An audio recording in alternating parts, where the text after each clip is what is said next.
చిత్తూరు నగరం దోమలకు ఆవాసంగా మారుతోందని నగరపాలక అధికారులు నిమ్మకు నీరెత్తినట్లు వ్యవహరిస్తున్నారని బీజేపీ జిల్లా ప్రధాన కార్యదర్శి అట్లూరి శ్రీనివాసులు విమర్శించారు. ఆయన మీడియాకు వెల్లడిస్తూ జెడ్పీ కార్యాలయం నుండి గిరింపేటకు వెళ్లే మార్గంలో కాలువల్లో పూడిక తీసివేత పనులు అసంపూర్తిగా నిలిపివేయడంతో చెత్తా చెదారం చేరి దోమలకు ఆవాసంగా మారుతోందన్నారు. నగరంలో విష జ్వరాలు ప్రబలుతున్న నగరపాలక ప్రజారోగ్య విభాగం అధికారులు ఏమాత్రం పట్టించుకోవడం లేదన్నారు. దోమల నియంత్రణకు ఫాగింగ్ చేయడం లేదని, ఇదే విషయంపై నగరపాలక కమిషనర్కు పలుమార్లు విన్నవించినా స్పందన లేదని ఆరోపించారు. అధికారులు స్పందించకపోతే ఎమ్మెల్యే దృష్టికి వెళ్లి తగు చర్యలు తీసుకోవాలని విజ్ఞప్తి చేస్తున్నామన్నారు. రోజుకి దోమల బెడదలు ఎక్కువైపోయి ప్రజలు అనారోగ్యం పాలవుతున్న అటు చిత్తూరు నగర కమిషనర్ కావచ్చు, హెల్త్ ఆఫీసర్ కావచ్చు, దానిపై దృష్టి సారించుకోవడానికి భారతీయ జనతా పార్టీ తరఫున మేము తీవ్రంగా ఖండిస్తున్నాం. అనేక సార్లు అటు హెల్త్ ఆఫీసర్ కావచ్చు, కమిషనర్ గారు వినియోగించడం జరిగింది.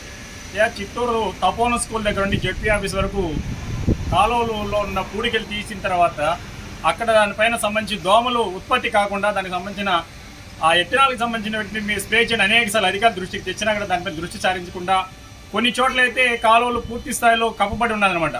అక్కడ ఈ నీళ్లు పూడికి తీసిన తర్వాత నీళ్లు నిలవడం వల్ల ఇంకా ఎక్కువ దోమల ఉత్పత్తి వల్ల ప్రజలే కాకుండా పిల్లలు అసలు అనేక ఇబ్బందులు పడుతున్నారు. దోమల బెడతో అనేక అటు మలేరియా కావచ్చు, డెంగ్యూ కావచ్చు, నానా ఇప్పుడున్న వ్యాధులు ప్రబలే అవకాశం ఉన్నది. కానీ అనేక సార్లు విన్నవించినా కూడా దానిపైన దృష్టి సారించుకోవడాన్ని భారతీయ జనతా పార్టీ తనకు తీవ్రంగా ఖండిస్తాను. వెంటనే మున్సిపల్ కమిషనర్, హెల్త్ ఆఫీసర్ కావచ్చు, ప్రజల ఆరోగ్యంపై దృష్టి సారించండి. ప్రజల ఆరోగ్యం బాగుంటే మీరు చేసే పరిపాలన కూడా బాగుంటుందని చెప్పి మీరు ఒక్కసారి ఆలోచించాలి. అదేవిధంగా తాగునీటిగా కూడా స్వచ్ఛమైన తాగునీటి నీటిగా మీరు సరఫరా చేసే దృష్టి సారించాలి.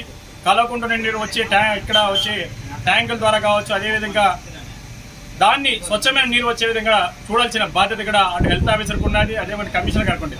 వెంటనే దానిపై దృష్టి భారతీయ జనతా తరఫున మేము డిమాండ్ చేస్తున్నాం.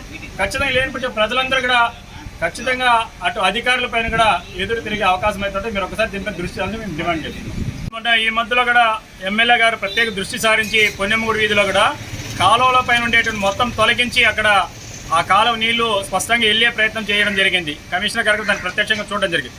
మేము మొన్న జరిగిన చోట కూడా అదేవిధంగా తపోవన స్కూల్ జెడ్పీ ఆఫీసర్ కూడా కొన్ని చోట్ల అయితే కాలువలో ఉండి మట్టి తీయడం జరిగింది.